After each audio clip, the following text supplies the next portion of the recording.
کہا جاتا ہے سورہ کہف. ٹھیک ہے, یہ 15ویں پارے کے آخر میں ہے, 16ویں پارے کے شروع میں ہے. اس کے بے شمار فضائل بھی ہیں, اس کی تلاوت بھی کیا کریں, ہر جمعے کو کوشش کر کے اس کی تلاوت کریں. روایتوں میں آتا ہے جو ایک جمعے سے دوسرے جمعے کو دوبارہ پڑھتا ہے نا سورہ کہف, تو دونوں جمعوں کے درمیان اس کے لیے نور کر دیا جاتا ہے. یہ سورہ پاک مکہ مکرمہ میں نازل ہوئی. اس میں 12 رکوع ہیں, 111 آیتیں ہیں, 1577 کلمے ہیں اور 6360 حروف ہیں. سورہ کہف پڑھنے سے گھر میں سکون اور برکت نازل ہوتی ہے. حضرت برا بن عازب رضی اللہ تعالیٰ فرماتے ہیں کہ ایک مرتبہ ایک صحابی نے سورہ کہف پڑھی تو گھر میں ایک جانور تھا, وہ بھی بدکنا شروع ہو گیا. انہوں نے سلامتی کی دعا دیکھی, سلامتی کی دعا کی اور غور سے دیکھا کہ کیا بات ہے, تو انہیں ایک بادل نظر آیا جس نے انہیں ڈھانپ رکھا تھا. ان صحابی نے اس واقعے کا ذکر جب نبی پاک علیہ السلام کی بارگاہ میں کیا تو پیارے آقا علیہ السلام نے فرمایا, اے فلاں قرآن پاک کی تلاوت کرتے رہا کرو, وہ بادل سکینہ تھا, وہ سکون کا بادل تھا جو قرآن مجید کی وجہ سے نازل ہوا تھا. تو سورہ کہف یہ سکون کا, یہ برکت کا باعث ہے. اور ایک اور جگہ پیارے آقا علیہ السلام فرماتے ہیں جو سورہ کہف کی ابتدائی 10 آیات یاد کرے گا وہ دجال کے فتنے سے محفوظ رہے. اچھا, اس سورت میں تلاوت کے فضائل تو اپنے ہیں.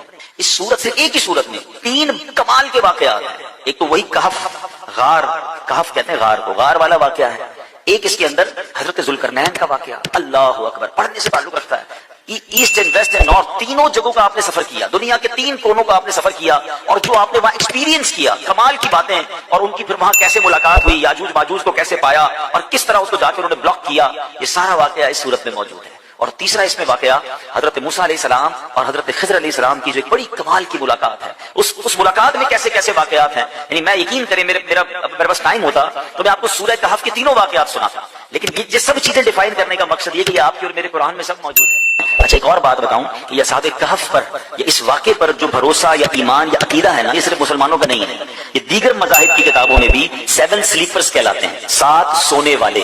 تو 7 سلیپر کا بورڈ لگے ہوئے ابھی, تو وہاں پر دیگر مذاہب کے لوگ بھی آتے ہیں کیونکہ ان کی آسمانی کتابوں میں بھی ان اصحاب کہف کا ذکر موجود ہے. اب یہ کون تھے, یہ کیا تھے, اب ذرا یہ واقعہ سنیے گا, پھر میں انشاءاللہ اس کے تحت کیا سبق ملتا ہے, ہم سیکھیں گے کیا, میں اس پر ڈسکس کروں گا. اصحاب کہف جو تھے یہ شہر افسوس کے شرفا تھے, بڑے نیک لوگ تھے. جو شہر کا نام تھا افسوس, اور جو بادشاہ تھا اس کے معزز درباری بھی تھے, مگر یہ لوگ صاحب ایمان تھے, یہ بت پرستی سے بیزار تھے, یہ اللہ وحدہ لا شریک اپنا رب مانتے تھے. اچھا, وہاں پر جو بادشاہ تھا وہ بڑا ظالم بھی تھا اور بت پرستی کے لیے بڑا انفسائز کرتا تھا, جو بت پرستی نہیں کرتا تھا اس کو قتل کر دیتا تھا. اچھا, اس بادشاہ کا نام دقیانوس تھا. آج آپ کو ایک اور بات سمجھ آئے گی کہ ہم بعض اوقات کہتے ہیں یار یہ بندہ بڑی دقیانوسی باتیں کرتا ہے, تو ایکچولی دقیانوس جو یہ لفظ ہے یہ بادشاہ کا نام تھا, اور چونکہ وہ ہزاروں سال پرانا بادشاہ ہے تو آج بھی اگر کوئی پرانی باتیں کرتا ہے, اولڈ ایج کی باتیں کرتا ہے, تو لوگ کہتے ہیں یار یہ دقیانوسی باتیں کر رہا ہے. ایکچولی یہ اسی کی طرف نسبت ہوتی ہے کہ دقیانوس نام کا ایک بادشاہ تھا, مگر وہ بڑا ظالم تھا. تو یہ لوگ جب دیکھا کہ یہ ہر مسلمان کو مار رہے ہیں, ہر ایمان والے کو مار رہے ہیں اور بت پرستی کے لیے ظلم کر رہے ہیں, تو ان 7 لوگوں نے کیا پلان کیا کہ ہم بادشاہ کے ظلم و ستم سے چھٹکارا پا کر شہر سے باہر چلے جاتے ہیں. وہ باہر گئے اور جا کر ایک ویرانے میں ایک غار میں جا کر انہوں نے پناہ لیا. اس زمانے میں ہوٹل اور یہ بلڈنگیں تو ہوتی نہیں تھی, ہزاروں سال پرانی بات ہے. تو بہرحال اب یہ غار میں گئے اور وہاں پر جا کر آرام کیا, تھکے ہوئے تھے تو سو گئے. اللہ کی شان یہ ہے کہ وہ تقریباً 300 برس سے زیادہ عرصے کے لیے سو گئے. یہ سوئے تو اٹھے ہی نہیں. اللہ اکبر. اچھا, ادھر حالات بدلتے رہے. بادشاہ کو جب پتا چلا کہ یہ لوگ غار کے اندر ہیں اور یہ مجھ سے چھپ کر گئے ہیں, بڑا ناراض ہوا اور اس نے اپنے ایک بندے کو بھیجا کہ جاؤ اس غار پر ایک دیوار بنا کے اس کو بند کر دو, یہ اندر ہی بھوکے پیاسے مر جائیں. تو جس بندے کو یہ آرڈر دیا گیا تھا نا وہ تھوڑا سا خدا ترس آدمی تھا. اس نے کیا کیا کہ ان 7 اصحاب کہف کے نام لکھے, پوری بات لکھی کہ یہ لوگ ایمان والے ہیں, بادشاہ کے ظلم سے جا کر اندر چھپے ہیں, اور ان کا یہ واقعہ ہے. ایک تختی لکھی, ایک صندوق کے اندر اس غار کے ساتھ دیوار میں اسے دفن کیا اور ایک دیوار کھڑی کری. حکم تو تھا بادشاہ کا. اب باہر والے لوگ یہ سمجھے کہ یہ بھوکے پیاسے اندر مر گئے. بہرحال ادھر بادشاہ کا انتقال ہوا, پھر دوسرا بادشاہ آیا, تیسرا بادشاہ, دور بدلتا گیا. اور یہاں جناب یہ سوئے ہوئے ہیں. آفٹر 300 ایئرز کیا ہوا کہ ایک اور بادشاہ آیا جس کا نام تھا بیدروس. وہ بڑا نیک دل بادشاہ تھا, ایمان والا بادشاہ تھا, اللہ پر ایمان لاتا تھا. مگر اس کے دور میں ایک عجیب و غریب فتنہ کھڑا ہوا. کچھ لوگوں نے یہ معاذ اللہ کہتے ہیں کہ شک پیدا کرنا شروع کر دیا, کمپلین کرنا شروع کر دی, آرگیومنٹ شروع کر دیا کہ مرنے کے بعد اللہ دوبارہ پیدا نہیں کر سکتا, یعنی مرنے کے بعد دوبارہ کوئی زندگی نہیں ہے. اب بادشاہ بڑا نیک دل آدمی سمجھاتا لوگوں کو, لوگ اس کی بات کم سنتے, اس فتنے کی بات زیادہ سننے لگے. تو بادشاہ تہجد کی نماز میں رو رو کے اللہ سے دعا کرتا کہ میرے مولا کوئی ایسی نشانی عطا کر دے, کوئی ایسا اشارہ عطا کر دے کہ ان لوگوں کو سمجھ آ جائے کہ تم مرنے کے بعد دوبارہ زندہ کیسے کرے گا. اللہ کی شان دیکھیں, اس بادشاہ کے وہم و گمان میں بھی نہیں ہے کہ کوئی غار ہے اس کے شہر کے قریب جہاں کچھ لوگ سوئے ہوئے ہیں. سینکڑوں سال گزر گئے نا, اب اللہ کی شان دیکھیں اس بادشاہ کی، وہ گریا بازاری، وہ دعائیں کیسی رنگ لائیں کہ ایک چرواہا جو تھا بکریاں چراتے چراتے اس غار کے قریب پہنچا. اب قریب پہنچا تو دیوار 300 سال پرانی ہو گئی تھی، تو دیوار دھڑام سے گری. جیسی غار کے اندر اس نے دیکھا تو وہ گھبرا کر دوڑ پڑا. اچھا یہاں جیسی دیوار گری تو ان بندوں میں سے وہ 7 افراد اٹھ گئے. اچھا وہ اٹھے تو وہ سمجھے ہم 2 4 6 گھنٹے 8 گھنٹے سو کر اٹھے، ٹھیک ہے نا. انہوں نے نماز وغیرہ پڑھی، اب بھوک لگ رہی ہے تو ایک ساتھی کو کہا ذرا جانا باہر اور دیکھ بھال کر بادشاہ دقیانوس کے سپاہی کہیں پکڑ نہ لیں، کھانا لے کر آ جائے. وہ بندہ چھپتے چھپاتے بازار گیا تو سارے بازار کا ماحول ہی الگ، عمارتیں الگ. بہرحال اتنا اس کو خیال نہیں آیا. اسے جا کر ایک دکاندار نان بائی جو روٹی بیچنے والا تھا اس کو اس نے پیسے دیے کہ مجھے کچھ روٹیاں چاہیے. نان بھائی نے جب وہ پیسے دیکھے کہا یہ سکے کہاں سے آ گئے؟ یہ تو کرنسی ختم ہو گئی تھی، 300 سال پرانی کرنسی تھی. تو کہا یہ پیسے تو ہمارے یہاں نہیں چلتے. کس زمانے کے پیسے لے کے آ گئے؟ بھائی یہی تو پیسے ہیں، کل تو ہم نے پیسے لے کے گھر میں گئے، آج تو میں دے رہے تم کہہ رہے پیسے نہیں چلیں گے. اچھا یہ بتاؤ دقیانوس بادشاہ کہاں ہے آج کل؟ تو وہ جو اصحاب کہف میں سے ایک بندہ تھا وہ پوچھتا ہے کہاں سے کون دقیانوس؟ اس زمانے کا تو کوئی بادشاہ یہاں پر نہیں ہے. اب وہ حیران کہ بادشاہ کل تو ہم جا کے گھر میں گئے، آج بادشاہ کی کو پہچان نہیں رہا، کرنسی ہماری چل نہیں رہی.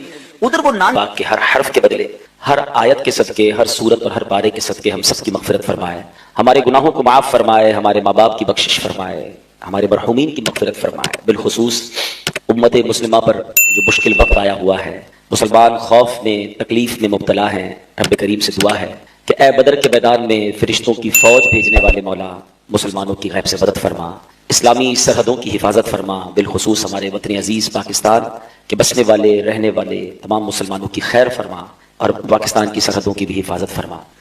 درود پاک پڑھنے کے بے شمار فضائل و برکات ہیں. میرے آقا مدینے والے مصطفیٰ صلی اللہ علیہ وسلم پر درود پڑھنا ایک ایسا عمل ہے جس کا خود قرآن مجید فرقان حمید ہمیں حکم دیتا ہے. قرآن میں بہت سارے احکام ہیں. چونکہ آج تکمیل قرآن کی محفل ہے تو کچھ قرآن ہی کے بارے میں قرآن ہی سے کچھ باتیں عرض کرتا ہوں. ویسے تو قرآن کریم میں بہت سارے احکام ہیں. نماز کا حکم ہے، زکوٰۃ کا حکم ہے، روزے کا حکم ہے، حج کا حکم ہے، مگر کوئی بھی ایسا حکم نہیں ہے جس میں رب نے یہ فرمایا ہو کہ اے ایمان والو میں بھی کرتا ہوں، فرشتے بھی کرتے ہیں اور تم بھی شامل ہو جاؤ. پورے قرآن پاک میں ایک ہی عمل ایسا ہے جس کے بارے میں رب فرماتا ہے یا ایھا الذین ان اللہ وملائکتہ یصلون علی النبی یا ایھا الذین آمنوا صلوا علیہ وسلموا تسلیما. کیا پیاری آیت ہے کہ بے شک اللہ اور اس کے فرشتے اس نبی پر درود بھیجتے ہیں اور اے ایمان والو تم بھی ان پر خوب درود اور سلام بھیجو. اب ذرا غور کریں کہ اللہ فرماتے ہیں اللہ بھی درود بھیج رہا ہے، فرشتے بھی درود بھیج رہے ہیں، ایمان والو تم بھی شامل ہو جاؤ. اب یہاں ایک اور بات اس قرآنی آیت کے ذریعے سیکھنے کو مل رہی ہے کہ پیارے آقا علیہ الصلوۃ والسلام کو ہمارے درود کی حاجت نہیں ہے. جن پر رب درود بھیج رہا ہو، جس پر رب کے فرشتے درود بھیج رہے ہو، یہ ہمیں تو گولڈن چانس دیا گیا ہے کہ تم بھی درود پڑھ کر اپنی جھولیاں بھر لو، اپنے بھاگ جگا لو. سبحان اللہ. ہاں یہ الگ کیٹیگرائز علماء نے بہت اچھے انداز میں کیا کہ ہمارا درود بھیجنا، فرشتوں کا درود بھیجنا اور ہے اور رب کا درود بھیجنا اور ہے. انسان اور فرشتے اللہ کی بارگاہ میں یہ دعا کرتے ہیں. ہمارا درود کیا ہے کہ اللہ ہمارے آقا و مولا جناب رسول اللہ علیہ الصلوۃ والسلام پر اپنی رحمتوں کی بارش نازل فرما، ان پر خوب سلامتی نازل فرما. مگر اللہ کریم تو سلامتی نازل کرنے والا ہے نا، وہ اپنی رحمتیں اپنی طرف سے سلامتی نبی پاک علیہ الصلوۃ والسلام پر نازل فرماتا ہے. تو یہ سب تطبیق سمجھنا بہت ضروری ہے. تو بہرحال اس قرآنی حکم سے بھی ہمیں پتہ چل رہا ہے. اور فضائل کی اگر بات کریں، مثال کے طور پہ اس وقت یقیناً ایک بڑی ٹینشن والی فضا ہے، ایک کیفیت ہے. کچھ لوگوں کے ریلیٹیوز عمرے پہ جا رہے ہیں، کچھ جا چکے ہیں، کچھ جانے کی تیاری میں ہیں، کچھ آن دا وے پرابلم میں ہیں، کچھ ہمارے ریلیٹیوز خلیجی ممالک میں ہیں جہاں سے ہمیں یقیناً ایک خبریں آ رہی ہیں. تو ایک عجب فضا ہے. ہمارا وطن بھی اس وقت ایک عجیب کی سچویشن میں ہے. تو ایسے موقع پر سلامتی، حفاظت، رحمت کی ہم سب کو ضرورت ہے. تو ہمیں ایسے موقع پر خوب ذکر الہی کرنا چاہیے اور خوب درود پاک پڑھنا چاہیے. یاد رکھیے اللہ کا ذکر یہ بھی رحمتوں کے نزول کا سبب ہے. اور درود پاک میں تو نبی پاک نے صراحتاً کئی حدیثوں میں بیان فرمایا. ایک حدیث پاک ہے جس کا مضمون ہے کہ جو شخص مشکلوں میں ہو، پریشانیوں میں ہو، اسے چاہیے کہ مجھ پر کثرت سے درود پڑھے کہ درود پاک پریشانیوں اور مصیبتوں کو لے جاتا. تو whenever you recite درود پاک in abundance، کثرت سے جب آپ درود پاک پڑھتے ہیں تو ہمارا حصار ہوتا ہے، ہم پر رحمتوں کا نزول ہوتا ہے. بڑی پیاری حدیثیں ہیں، بڑے واقعات بھی ہیں. ایک بزرگ کے بارے میں آتا ہے، آپ کسی جنگل میں تھے، آس پاس درندے ڈاکو بھی اس جنگل میں تھے. آپ پریشان ہوئے کہ میں رات کیسے گزاروں، ایسا نہ ہو کوئی درندہ مجھ پر حملہ کر دے. تو آپ کو یاد آیا کہ درود پاک پڑھنے والے پر ایک درود پر 10 رحمتیں نازل ہوتی ہیں. حدیث میں فرمایا. تو کہا جب میں درود پڑھوں گا تو مجھ پر تو اللہ کی رحمتیں نازل ہوں گی، تو پھر کس نے میرا کیا بگاڑنا ہے؟ درود پاک پڑھا اور سو گئے بے فکر ہو کے. صبح اٹھے لوگوں نے کہا ڈر نہیں لگا؟ کہ میرے نبی نے فرمایا کہ ایک درود پر 10 رحمتیں نازل ہوتی ہیں. جب رحمتیں ساتھ ہوں گی تو مجھے کیا ہونا ہے؟ تو بات یہ ہے کہ ایک تو وظائف پڑھنے چاہیے، درود پاک خوب پڑھنے چاہیے، مگر یقین کی بلیف بھی ہونا چاہیے. ہمارا یہ بھی ایک مسئلہ ہے کہ ہم وظائف پڑھ رہے ہوتے ہیں، دعائیں کر رہے ہوتے ہیں، مسئلے حل بھی نہیں ہو رہے ہوتے. اس کی ایک بڑی وجہ یہ کہ وہ والی بلیف بھی نہیں ہے ہمارے اندر. ہم کہتے ہیں چلو پڑھ لیتے ہیں، پتہ نہیں ہوگا نہیں ہوگا. علماء فرماتے ہیں جو بندہ یہ سوچ کر دعا مانگے نا کہ مانگ لیتا ہوں پتہ نہیں قبول ہوگی نہیں ہوگی، اس کی قبول نہیں ہونی. قبول ہونی اسی کی ہے کہ جس کا یقین ہو کہ قادر مطلق سے مانگ رہا ہوں، مالک کل سے مانگ رہا ہوں، وہی تو دینے والا ہے. پھر غیب کے خزانوں سے اس کو عطا کیا جاتا ہے. جو بھی وظائف آپ پڑھیں، دعائیں کریں، اس میں یقین ہونا چاہیے. اللہ کی رحمت پر جس کا بھروسہ ہوتا ہے نا تو پھر سبحان اللہ وہ کہتے ہیں نا اگر آج بھی ہو ابراہیم سا ایمان پیدا، اگر آج بھی ہو ابراہیم سا ایمان پیدا، آگ کر سکتی ہے انداز گلستہ پیدا.